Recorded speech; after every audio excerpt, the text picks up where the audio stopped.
ما هي حقيقة وفاة بالا خاتون؟ هل احترقت فعلا؟ نيران التهمت المكان كله، وصرخات بالا وسط اللهب. ولكن هل هذه الحقيقة؟ هل احترقت بالا حقا؟ أم أن الحقيقة أشد صدمة مما تتخيل؟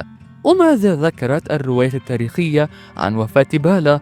ولماذا قرروا أن تكون نهايتها بهذه الطريقة؟ هل هناك أسرار مخفية وراء هذا التغيير؟ في هذه الحلقة من حكايات عثمانية سنكشف الحقيقة الكاملة وراء وفاة بالا خاتون زوجة عثمان الأول. سنبحث في أقدم المصادر التاريخية لنرى كيف عاشت ومتى توفت، وهل هناك أي دليل على المشهد الذي صدم ملايين المشاهدين.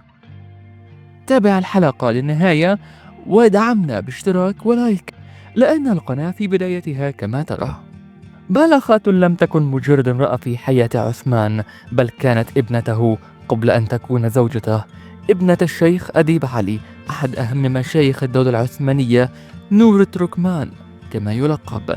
كانت هي أولى زوجات عثمان، وعاشت إلى جانبه أيامه الأولى، حيث لم تكن الدولة قد ولدت بعد.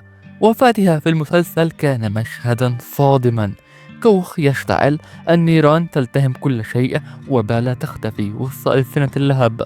موت مأساوي صور على أنه النهاية الحتمية لرحلتها مع عثمان. لكن هل هذا ما حدث فعلا؟ إليك الحقيقة التاريخية. التاريخ لم يذكر أن بالا خاتون ماتت محرقة. في الحقيقة لم يحدد المؤرخون بدقة كيف ومتى توفيت، لكن لم تذكر أي رواية تاريخية موتها في حريق أو حتى وفاتها في ظروف غامضة كهذا.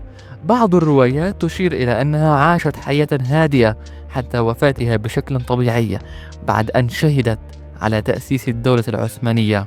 إذن لماذا غير المسلسل هذه القصة؟ كما نقول أن الدراما شيء والتاريخ شيء آخر، وربما أراد صناع المسلسل خلق لحظة درامية مؤثرة تحفر في ذاكرة المشاهد، لكن هذا لا يعني أنها الحقيقة. ما حدث في المسلسل هو مجرد حبكة درامية، أما في التاريخ والواقع الذي روى لنا قصة مختلفة تماما.